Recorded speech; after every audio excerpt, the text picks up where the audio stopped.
നിങ്ങൾ എന്നെ PC ജോർജിനായിട്ട് കൊത്താനാണോ? അപ്രസക്തനെ പ്രസക്തരാക്കാനാണോ നിങ്ങൾ നോക്കണത്? ഒറ്റ കാര്യം നിങ്ങൾ ആലോചിച്ചാൽ മതി. എനിക്ക് കേരള മുഖ്യമന്ത്രിയാണെന്ന് എനിക്ക് തോന്നൽ വന്നാൽ എന്നോട് സ്നേഹം നിങ്ങൾക്കുണ്ടെങ്കിൽ നിങ്ങൾ ചെയ്യേണ്ടത് എന്താണ്?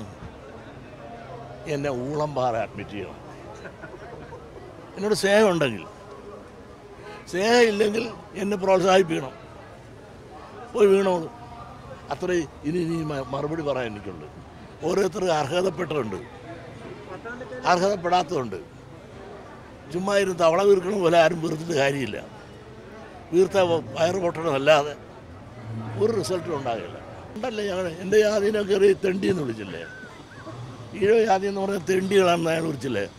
ഒരു കാര്യമില്ലാതെ വെച്ച് കൊല്ലത്ത് വന്ന് ഞങ്ങളുടെ കോളേജിൽ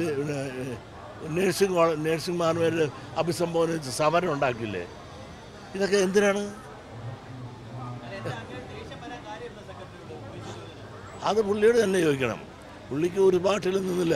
മാണി സാറിന് എന്ത് മാത്രം ചീത്ത പറഞ്ഞിട്ടുണ്ട്? എന്താ മാണി സാറ് ഇദ്ദേഹത്തിനെ ആളാക്കിയ ആ സ്വന്തം കേരള കോൺഗ്രസിലെ മാണി സാറിന് എന്തുമാത്രം ചീത്ത പറഞ്ഞിട്ടുണ്ട്? അത് പുള്ളിയുടെ ശൈലിയാണ്. പിന്നെ എല്ലാവരോടും ചീത്ത പറഞ്ഞിട്ടും ആരും തിരിച്ചു പറഞ്ഞിട്ടില്ല. പിന്നെ ഞങ്ങളോടൊക്കെ ചീത്ത പറഞ്ഞപ്പോൾ അല്പം ചീത്ത ഞങ്ങളുമൊക്കെ വീട്ടിൽ ചെന്ന് പറഞ്ഞിട്ടുണ്ട്. അതൊക്കെ കാലം കഴിയുമ്പോൾ അവർ മനസ്സിലാക്കിക്കൊള്ളും. കാലം കഴിയുമ്പോൾ ഓരോരുത്തർക്കും അവർ മനസ്സിലാക്കിക്കൊള്ളും. BJPയിൽ ചെന്നാൽ ഇദ്ദേഹം ഭാരമാണോ അല്ല എന്ന് അല്പം കാലം കഴിയുമ്പോൾ അവർ മനസ്സിലാക്കിക്കൊള്ളും. അത് നിന്നാൽ അറിയാമായിരുന്നില്ല. എന്നാ സ്വാധീനമാണ്? വാസ്തവത്തിൽ എൻ്റെ വ്യക്തിപരമായ അഭിപ്രായം അദ്ദേഹത്തിന് സീറ്റ് കൊടുക്കണമായിരുന്നു. ഇത്രയും സ്വാധീനമുള്ള ഒരാൾ ജയിക്കും എന്നൊക്കെ വരെ പറഞ്ഞില്ലേ? ഇങ്ങനെയെല്ലാം ഉണ്ടയില്ലാത്ത വെടിയടിക്കുന്നതിന് വാസ്തവമല്ല. ഉടനെ അവരിവിടെ സ്ഥാനം കൊടുത്ത ആളിന് ഒന്ന് നിർത്തി അദ്ദേഹത്തിൻ്റെ ശക്തി ഒന്ന് പരീക്ഷിക്കേണ്ടതായിരുന്നു.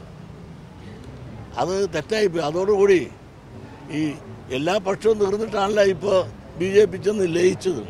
ആർക്കും വേണ്ട, കോൺഗ്രസിന് വേണ്ട, കമ്മ്യൂണിസ്റ്റിന് വേണ്ട, BJPക്കും വേണ്ട. അവസാനം ജനപക്ഷം ഇന്ന് ലയിച്ചു പോയി.